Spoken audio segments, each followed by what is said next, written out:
বিশ্বাসী জাতীয়তাবাদী শক্তির নামে সেই বিএনপির আমরা এক ঝাঁক তরুণ যুবক ছাত্র ভাইরা এখানে উপস্থিত, আপনারা উপস্থিত।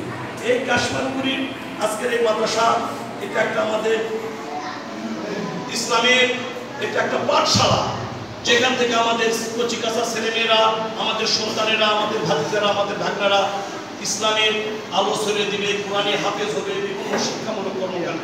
এটা একটা ভালো প্রতিষ্ঠান। এই প্রতিষ্ঠানে আপনারা এসেছেন, আমরা এসেছি। আল্লাহর কাছে আমরা শুকরিয়া আদায় করি। আল্লাহ আমাদের এত একটা ভালো কাজে উসিলা এই মাদ্রাসায় প্রাঙ্গণে আমাদেরকে দুটি কথা বলার পরিবেশ করে দেওয়ার জন্য সবাই আমরা বলি আলহামদুলিল্লাহ। এই কাশমানপুরীর নাম শুনলে যারা বিএনপি বিরোধী রাজনৈতিক দল করে তাদের গায়ে আগুন লাগে যায়। কি এই কাশমানপুরী বিএনপি ছাড়া কিছুই নেই, এবং আমাদের এই ৩০-৪০ বছরেও খুঁজেই পাইনি দুই একটা পরিবার পাতা, তারপরেও তো তারা মুখ খুলতো না।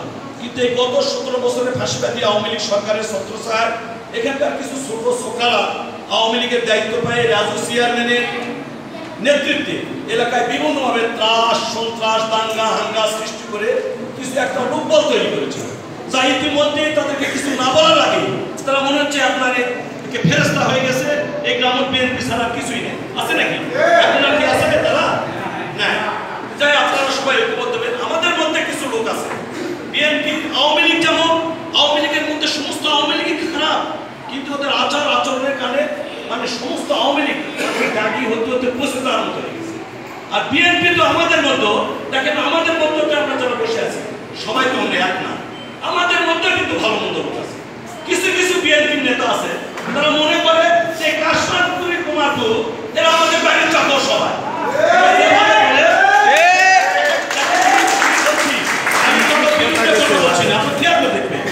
এই গ্রাম থেকে গত ৩০-৪০ বছরে আদম দিকে রাজনৈতিক কোন নেতা কর্মী তৈরি হয়নি।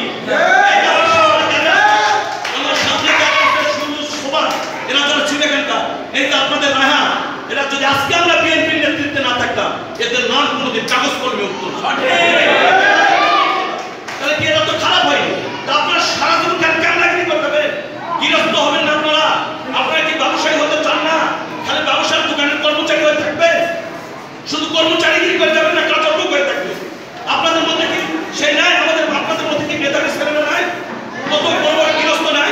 রাজনীতির প্রত্যেক দিন আপনারা লাঠি সোটা নিয়ে আদৌ দিকে এমন কোনো কর্মকাণ্ড নাই যে বিএনপির পক্ষে আপনারা জানেননি, কিন্তু আপনাদের পক্ষে নেতৃত্ব নেই।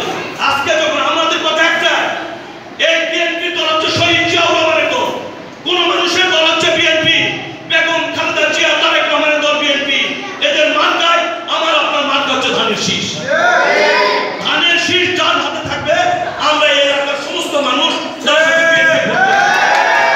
কিন্তু আমাদের সাথে থাকার কারণে যদি গিয়ে চট করে কথা বলে বিএনপির কোন নেতা কর্মীকে হুমকি তুমকি দেয়। আমরা দীর্ঘদিন ১৭ বছর আওয়ামী লীগের অত্যাচারে জর্জরিত ছিলাম। এখন যদি বিএনপির কোন লোক আমাদের দিকে চোখ রেখে কথা বলে তার জবাব আমরা দিতে হবে। আপনারা আমাদের বিদ্রোহ মতো উড়ে পুরো এখানে বসে আছেন, আপনারা কিভাবে বিএনপিকে আঁকড়ে ধরে রেখেছেন আপনারাই জানেন। কত কষ্ট, বৃষ্টি বালিয়ে থাকে আপনারা বিএনপি ঐক্যবদ্ধ করে রেখেছেন। এই বিএনপি কারো সম্পত্তি না, বিএনপি দেশের কোনো মানুষের দল। আপনারা সবাই ঐক্যবদ্ধ থাকবে, ধানের শীষ যেখানে থাকবে আমরা সেখানে থাকবো। আপনাদের পাশে আছি বিপদ আপদে, লাঠি যদি ধরতে না পারি ওদেরকে আপনাদের মাথায় ছায়া দেবো ইনশাআল্লাহ। এই আশা ব্যক্ত করে প্রধান অতিথি মান্নান ভাই আপনি এসেছেন, আপনি খুব আপনাদের পরিবার আপনার ভাই আপনি এই অঞ্চলের বিভিন্ন মসজিদ মাদ্রাসায় অনেক দানশীল করেন, আপনাদের টাকা দিয়ে এলাকার অনেক মসজিদ মাদ্রাসা হয়েছে। এটা আমাদের কাশমানপুরী ছাত্রগ্রাম ইউনিয়নের একটা শেষ সীমানা, একটা ছোট গ্রাম, প্রতিষ্ঠান অনেক বড় কিন্তু গ্রামটা হচ্ছে খুব ছোট। এই জন্য এই মাদ্রাসার দিকে দয়া করে আপনি একটু দেখভাল করবেন। এবং আমি লিল্লাহ বুলিংয়ে আমি আমার ব্যক্তিগত তরফ থেকে 10,000 টাকা এই আপনাদের আনিসুল আছে, ডাক্তার আনিসুল, ওর মাধ্যমে আমি আপনাদের কাছে পৌঁছায় দেব। এই আশা ব্যক্ত করে সকলের সুস্বাস্থ্য দীর্ঘায়ু কামনা করে আমার কথা বলে শেষ করছি। শহীদ জিয়া অমর হোক, দেশ নেত্রী বেগম খালেদা জিয়া জিন্দাবাদ, দেশ নায়ক তারেক রহমান জিন্দাবাদ। আসসালামু আলাইকুম।